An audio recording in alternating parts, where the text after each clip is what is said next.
कमल नयन, जब मेरे पुत्र को मारने की योजना बना रही थी तो तनिक भी दया नहीं आई थी उसके नेत्रों में, और अब अपने पुत्र की मृत्यु का समाचार है तो कैसा विलाप कर रही है। यही तो विधि का विधान है महादेवी।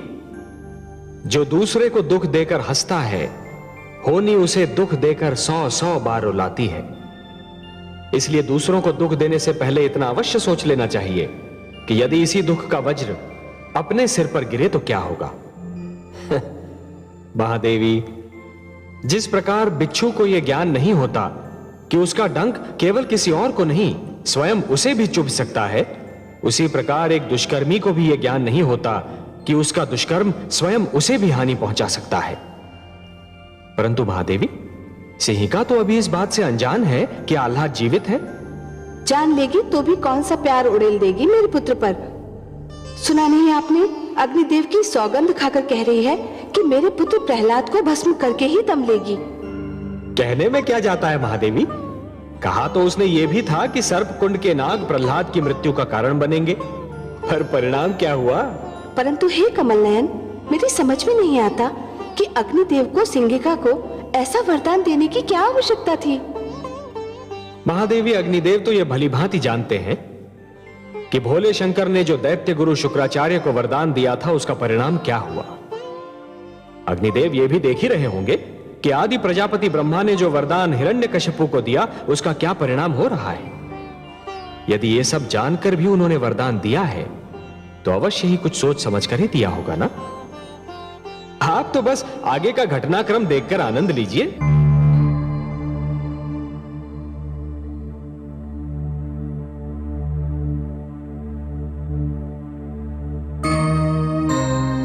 युवराज, आप जीवित हो उठे? हाँ महामंत्री, मैं काल के जाल में समा कर लौट आया।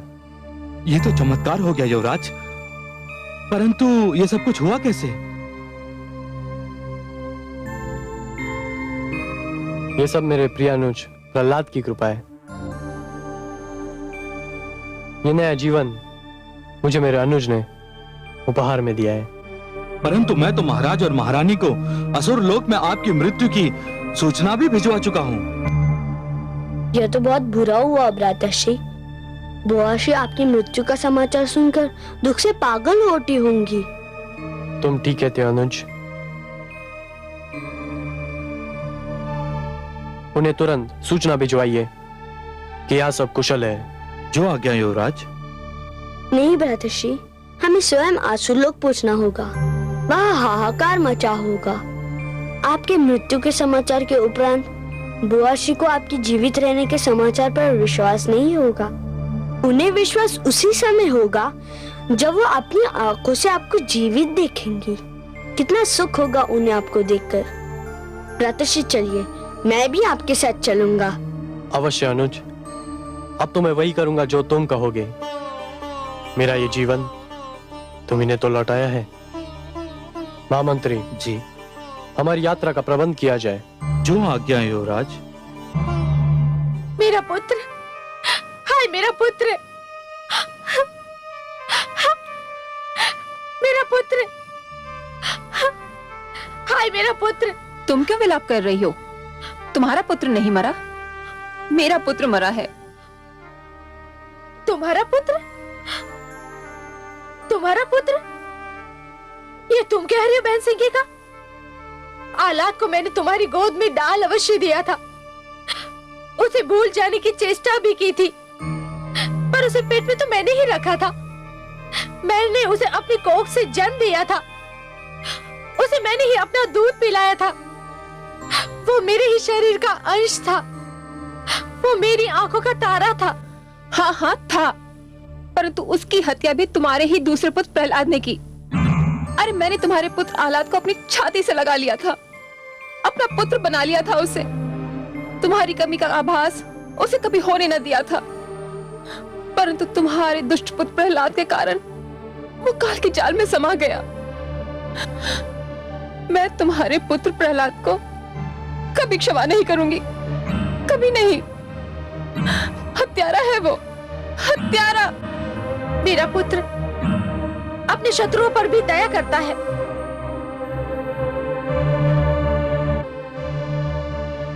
अपने बैरियों का भी आदर करता है, वह कैसे अपने भाई का हत्यारा हो सकता है? पर वो हत्यारा है महारानी, हत्यारा है वो। उसी ने आलाद की हत्या की है।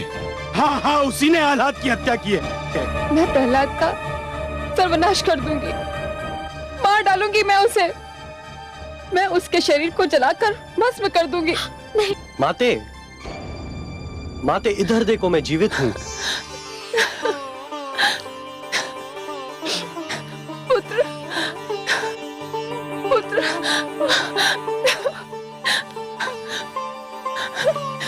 मेरा पुत्र जीवित है, मेरा पुत्र जीवित है।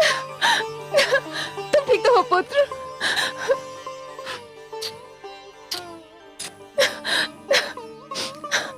महाराज देखिए, मेरा पुत्र जीवित है, जीवित है मेरा पुत्र।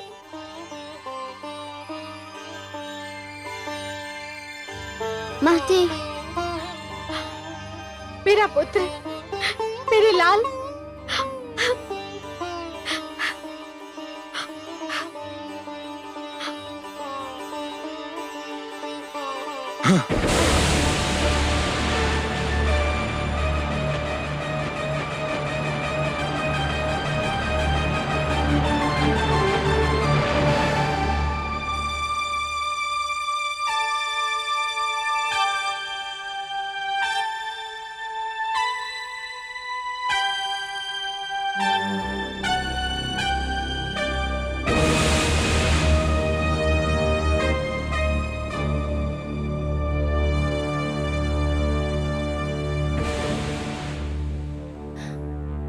दूर रहे मुझसे दुष्ट।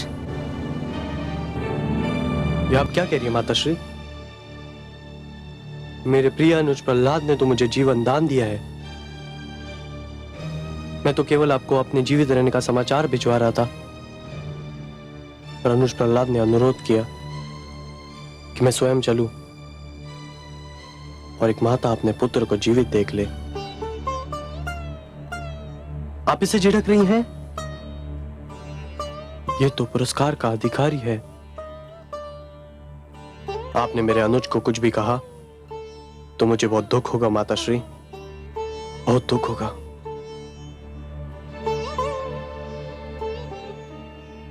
मुझसे भूल हो गई पुत्र।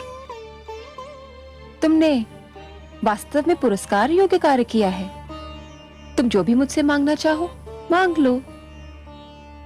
भ्राताश्री को जीवन मिल गया, मेरे लिए यही सबसे बड़ा पुरस्कार है। यह कैसे संभव है पुत्र?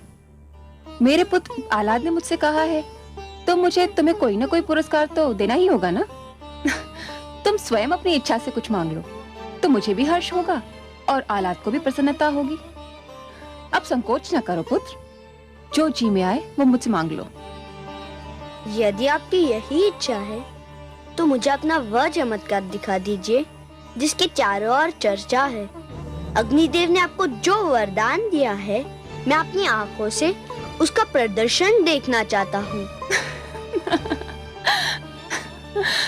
कितनी सुंदर बातें करते हो तुम पुत्र। तुम वास्तव में बहुत ही भले और भोले बालक हो। तुम मुझसे कुछ भी मांग सकते थे, परंतु तुम्हारे मन में किसी भी वस्तु का लोभ नहीं। कितनी सुंदर इच्छा व्यक्त की है तुमने। मुझे बहुत प्रसन्नता हुई पुत्र। मैं अवश्य ही तुम्हें अपने वरदान का प्रदर्शन दिखाऊंगी। कब? मैं बहुत व्याकुल हूँ देखने के लिए। पुत्र, मदनोत्सव सिर पर खड़ा है। उस दिन सारे असुरलोक में हर्षोल्लास होता है।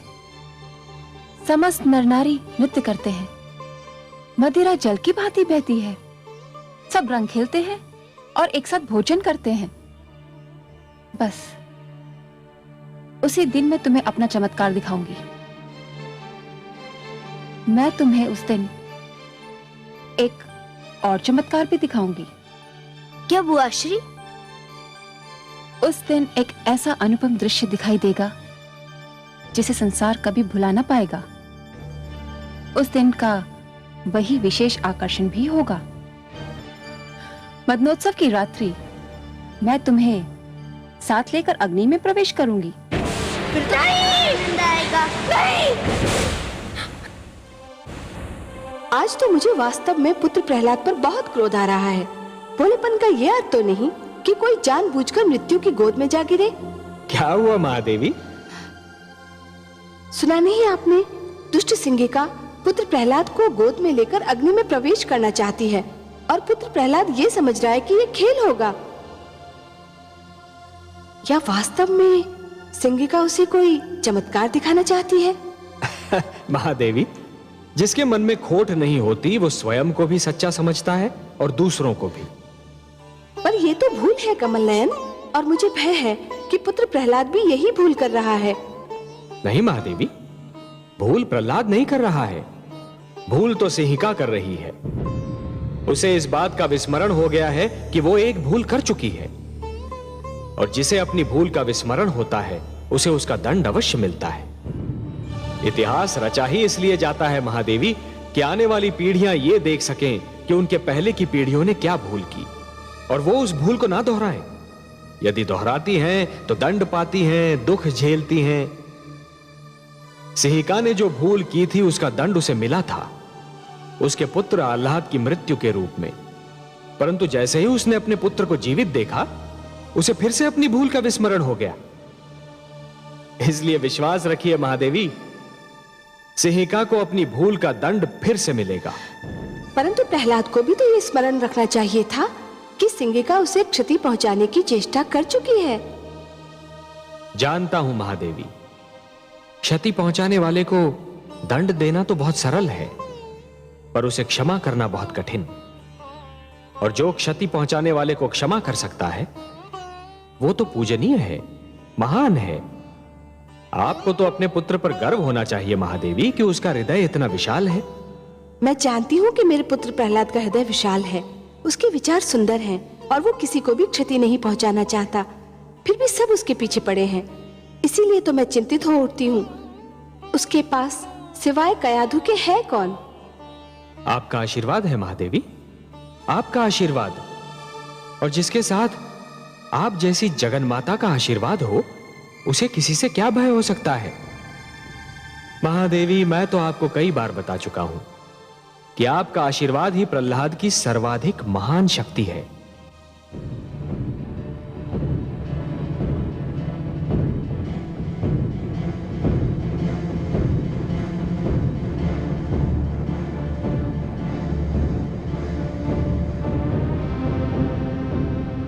असुर लोक वासियों सावधान, सुनो सुनो ध्यान से सुनो। भगवान हिरण्यकशिपु ने घोषणा की है कि इस बार भी मदनोत्सव हर बार की भांति बहुत धूमधाम से मनाया जाएगा। भगवान हिरण्यकशिपु सदैव की भांति अपनी समस्त प्रजा के लिए मांस, मदिरा, नृत्यादि की व्यवस्था करेंगे। परंतु इस बार मदनोत्सव का विशेष आकर्षण होगा भगवान की छोटी बहन कामरूप देश की महारानी सिंहिका की ओर से उन्हें अग्निदेव के दिए हुए वरदान का महान प्रदर्शन। महारानी सिंहिका राजकुमार प्रहलाद को लेकर अग्नि में प्रवेश करेंगी। सारे असुर समुदाय का इस उत्सव में स्वागत है। आहा, ये तो चमत्कार होगा। इस बार मदनोत्सव का आनंद ही कुछ और होगा।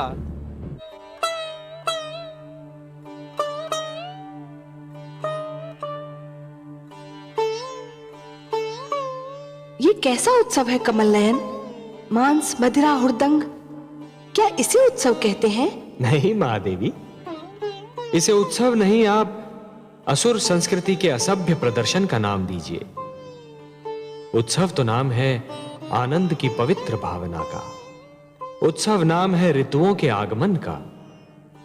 जब प्यासी धरती पर वर्षा की पहली फुहार गिरती है और माटी से सौंधी सौंधी सुगंध उमड़ती है, तब उत्सव मनाया जाता है कि अब धरती की प्यास मिटी, अब खेती लहराएगी, हरियाली नाच उठेगी।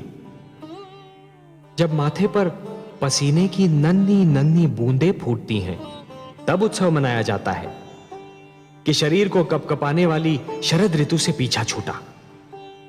जब धूप भली लगने लगती है और समीर का झोंका मन में आह्लाद निर्माण करता है, तब उत्सव मनाया जाता है महादेवी कि झुलसाने वाली ग्रीष्म ऋतु का अंत हो गया। यही तो मैं भी कहती हूँ कमल नयन उत्सव वो है जो आत्मा को शांति दे, जो सारे नगर का जीवन अस्त व्यस्त कर दे, जिसमें मदिरा पीकर सब अपनी सुध-बुध खो बैठे, वो उत्सव नहीं, कोरा हुड़दंग है। परंतु मुझे सिंगिका की चालों से चिंता हो रही है। वो मेरे पुत्र को लेकर अग्नि में प्रवेश करना चाहती है। मैं जानती हूँ कि उसके मन में क्या है। परंतु आपके पुत्र के चेहरे पर तो कोई चिंता दिखाई नहीं पड़ती। उसने तो अपनी सारी चिंताएं आप पर छोड़ दी हैं।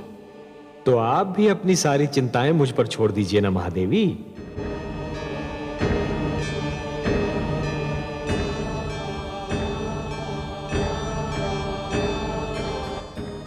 क्या हुआ भाभी श्री? मुझे बहुत चिंता हो रही है सिंगिका। किस बात की चिंता? तुम मेरे पुत्र को लेकर अग्नि में प्रवेश करोगी? तो क्या हुआ? मैं तो अग्नि में पहले भी प्रवेश कर चुकी हूँ और आप देख चुकी हैं कि अग्नि की लपटें मेरे शरीर को छू भी न सकी। तुम्हारी बात और है। अग्निदेव ने तुम्हें वरदान दिया है, फिर तब तुमने अकेले ही अग्नि में प्रवेश किया था। इस बार मेरा पुत्र प्रहलाद भी तुम्हारे साथ होगा। तो क्या हुआ? अग्निदेव ने तुम्हें वरदान दिया है, मेरे पुत्र को तो नहीं। अरे भाभी श्री, जब अग्नि मुझे नहीं छू सकेगी तो जो मेरे साथ होगा उसे कैसे छू सकेगी? उसे कुछ नहीं होगा। तुम अकारण ही चिंता कर रही हो। तुमसे अधिक साहसी तो तुम्हारा पुत्र है, उसे तो कोई चिंता नहीं। वह तो बड़ी व्याकुलता से उस घड़ी की प्रतीक्षा कर रहा है जब मैं उसे लेकर अग्नि में प्रवेश करूंगी। वो तो बच्चा है, वो बेचारा क्या जाने। वो उत्सुक है कि जो अवसर मृत्यु के पश्चात आता है उसे जीते जी देखने को मिल जाएगा। तुम उसकी चिंता छोड़ दो और जो होगा स्वयं अपनी आंखों से देख लेना। नहीं, मैं नहीं देख सकूंगी। अपने पुत्र को अग्नि में प्रवेश करते हुए देखना मेरे वश की बात नहीं। मैं वहां नहीं आऊंगी। तुम्हारी इच्छा। अच्छा, मुझे तैयारी करनी है, मैं चलती हूँ।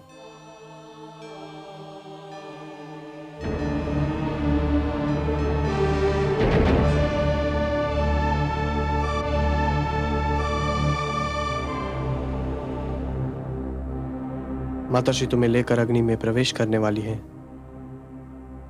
मैं तो एक एक पल गिन रहा हूँ। शीघ्र आए वो घड़ी जब मैं वो चमत्कार देख सकूं। यदि तुम्हें कुछ हो गया तो? बुआ श्री कहती है मुझे कुछ नहीं होगा, मैं उनकी रक्षा में रहूंगा। और तुम्हें विश्वास है कि ऐसा ही होगा? हाँ, अग्निदेव का वरदान है उन्हें। पर तुम्हें तो नहीं है। तुम्हें कोई चिंता नहीं? मैं तो इतना जानता हूँ कि वही होगा जो मेरे विष्णु की इच्छा है, फिर मैं चिंता क्यों करूं? इतना विश्वास है तुम्हें अपने विष्णु पर? इससे भी अधिक। क्या उन्होंने तुम्हें कोई शक्ति प्रदान की है? उन पर अटूट विश्वास ही तो मेरी शक्ति है। जो भी तुम्हारे विष्णु पर अटूट विश्वास रखेगा, क्या उसे शक्ति प्राप्त होगी? अवश्य भ्रातश्री, संसार में तो सारा खेल विश्वास ही का है। विश्वास ही तो शक्ति देता है। मुझे भी दे सकता है? हाँ हाँ, तुम्हें भी दे सकता है। यदि ऐसा है तो मुझे भी अपने विष्णु पर विश्वास करना सिखाओ।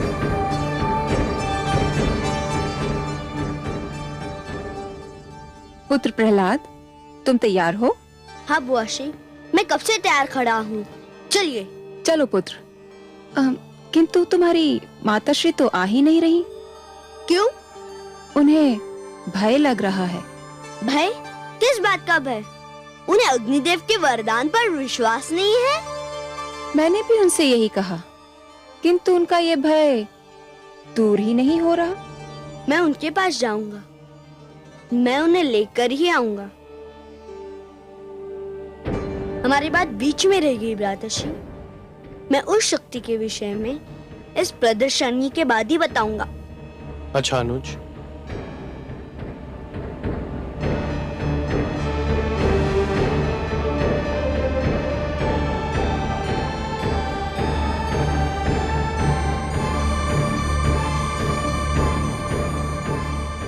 इस प्रदर्शनी के पश्चात तुम्हें किसी से कुछ भी कहने का अवसर नहीं मिलेगा।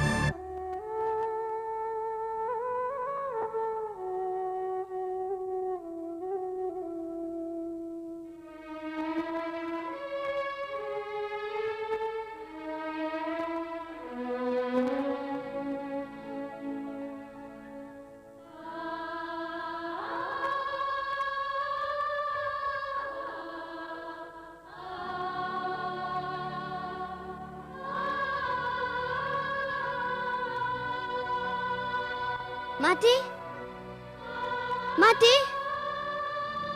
माते। पुत्र, बुआशी कह रही थी कि तुम प्रदर्शनी में नहीं आओगी। हाँ पुत्र, वो सत्य कह रही थी। परंतु क्यों? मुझे बहुत भय लग रहा है। भय? तुम एक साहसी पुत्र की साहसी माता हो ना? केवल माता हो पुत्र, और कौन माता अपने पुत्र को आग की लपटों में घिरा देखेगी? और तू भी तो मूर्ख है। तेरी जिस बुआ ने तुझे सर्पकुंड भेजकर मरवाना चाहा था, उस पर फिर विश्वास कर लिया तूने? मुझे बुआशी पर नहीं, अपने वासुदेव पर विश्वास है। आप क्यों नहीं मेरे विष्णु पर विश्वास करती? करती हूँ पुत्र, करना चाहती हूँ। मैं ये भी जानती हूँ कि तुम्हारे जीवन पर अब तक जितने प्रहार हुए, उन सब से तुम बच निकले। परंतु पुत्र, तुम्हारे विरोधी बहुत ही शक्तिशाली हैं। मेरे विष्णु उनसे अधिक शक्तिशाली हैं। वह सदैव मेरी रक्षा करेंगे। पुत्र, ममता की भावना को तुम नहीं समझ सकते। सब कुछ समझते हुए भी मेरी ममता के पांव डगमगा जाते हैं। यह भय पीछा नहीं छोड़ता कि यदि इस बार तुम न बच पाए तो क्या होगा। मैं क्या करूंगी पुत्र? जब ये ध्यान आता है तो मेरी शक्ति टूट जाती है। मैं क्या करूं पुत्र? कहां से लाऊं मैं तुम्हारे जैसी शक्ति? जैसा अटूट विश्वास है मुझे अपने विष्णु पर, वैसा ही अटूट विश्वास आप भी जगा लीजिए।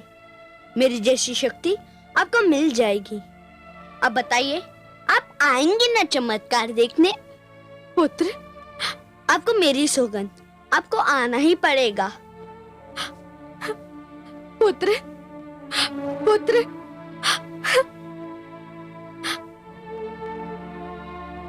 घातक, अत्यंत घातक। वो दुष्ट प्रहलाद दिन प्रतिदिन मेरे लिए घातक होता जा रहा है सिंगिका। आज तो मुझे भी विश्वास हो गया कि यदि प्रहलाद जीवित रहा तो मुझे भी अपने पुत्र आह्लाद से हाथ धोना पड़ेगा। मुझे प्रहलाद से उसकी बातचीत सुनकर भय लग रहा है भ्राताश्री, कि जिस प्रकार प्रहलाद आपसे विद्रोह कर रहा है, कहीं एक दिन उसी प्रकार मेरा आह्लाद मुझसे विद्रोह न कर बैठे। इसीलिए मैं उस दुष्ट के जीवन का अंत करना चाहता हूं सिंगिका, क्योंकि यदि वो जीवित रहा तो दिन प्रतिदिन मेरे विरोधियों की संख्या बढ़ती जाएगी। और जो हमारे विरोधी होंगे वे हमारे भ्रातर्षि हिरण्याक्ष के हत्यारे विष्णु के प्रशंसक हो जाएंगे। मुझे तो ये भी आशंका हो रही है भ्रातर्षि कि कहीं प्रहलाद मेरे पुत्र आह्लाद को विष्णु के प्रेम जाल में फांस न ले। भ्रातर्षि, मैं तो यही देखकर सेहर उठी थी कि मेरा पुत्र प्रहलाद की बातों से प्रभावित हो रहा है। जानता हूं बहन, भली भांति जानता हूं। उस दुष्ट की वाणी बहुत सुंदर है। वो अपनी मीठी मीठी बातों से किसी को भी बहका सकता है। इसीलिए उसका अंत आवश्यक है। इसीलिए उसका अंत अत्यंत आवश्यक है। मैं आपसे सहमत हूं भ्राताश्री। विश्वास कीजिए, अग्नि के इस खेल से वो जीवित बाहर नहीं आएगा। मेरी शुभकामनाएं तुम्हारे साथ है सिंगिका, किंतु यदि वो जीवित रहा तो मेरा जीवन संकट में पड़ जाएगा। ऐसा नहीं होगा भ्राताश्री, मैं ऐसा होने नहीं दूंगी।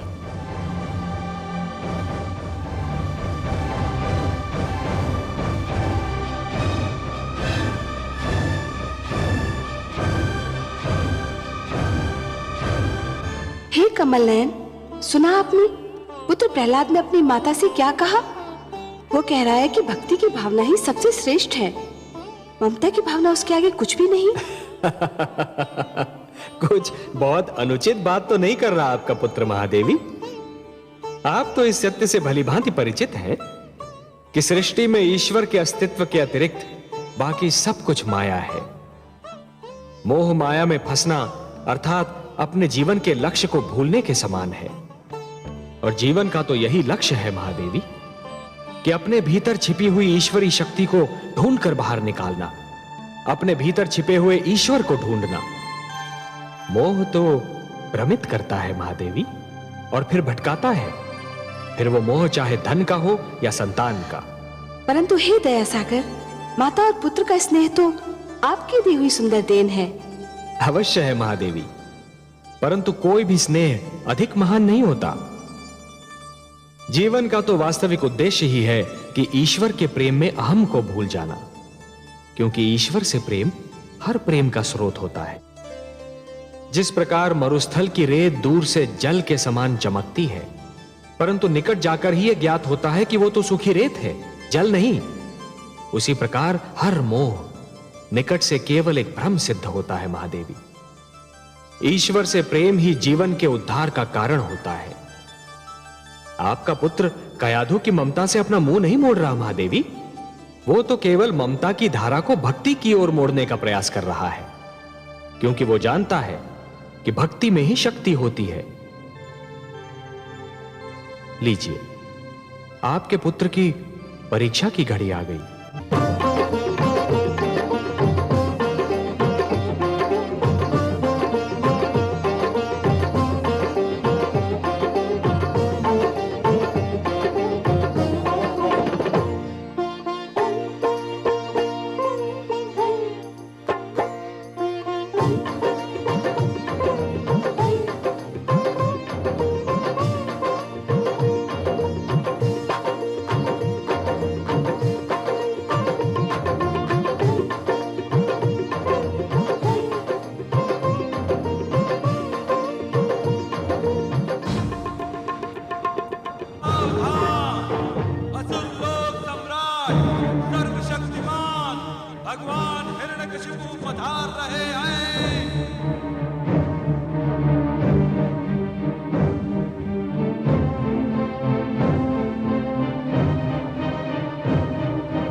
प्रणाम भ्राताश्री।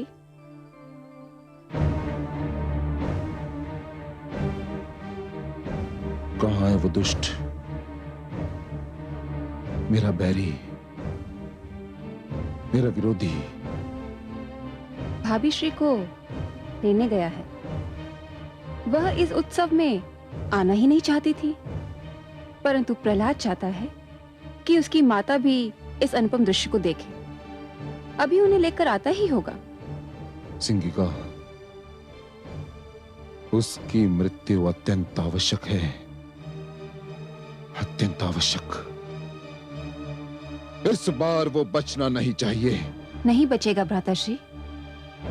आज आप अग्नि की लपटों का अद्भुत खेल देखेंगे। वही अग्नि जो मेरे शरीर को छू भी ना पाएगी।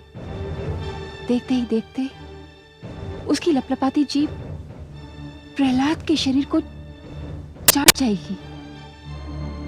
कुछ ही पलों में उसकी कोमल काया को वो राख में परिवर्तित कर देगी और वायु के झोंके उस राख को उड़ा ले जाएंगे।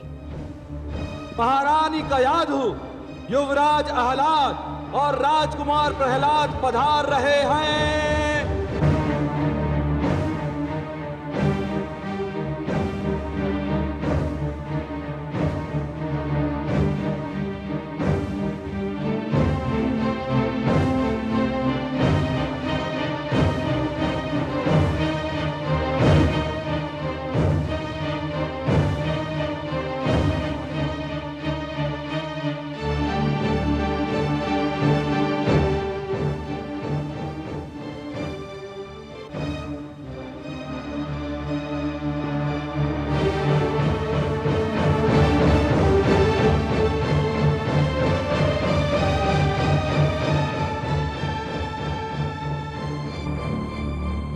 माते, मैं आपके चरण छूकर संसार के मातृत्व के चरण छू रहा हूँ। संसार की सारी माताएं पूज्य है। मुझे आशीर्वाद दीजिए माते। आयुष्मान भव पुत्र, आयुष्मान भव। चिरंजीवी भव पुत्र। चलो पुत्र।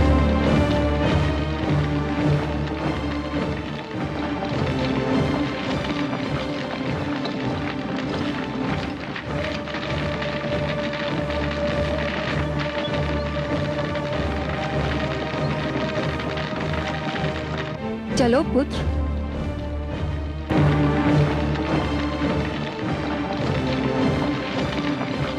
वो घड़ी आ ही गई पुत्र, जिसकी तुम बड़ी उत्सुकता से प्रतीक्षा कर रहे थे।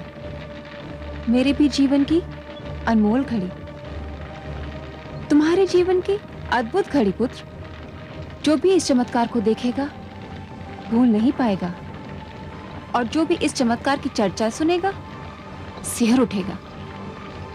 रहते महाप्रलय तक आज की इस प्रदर्शनी की चर्चा रहेगी। चलो पुत्र।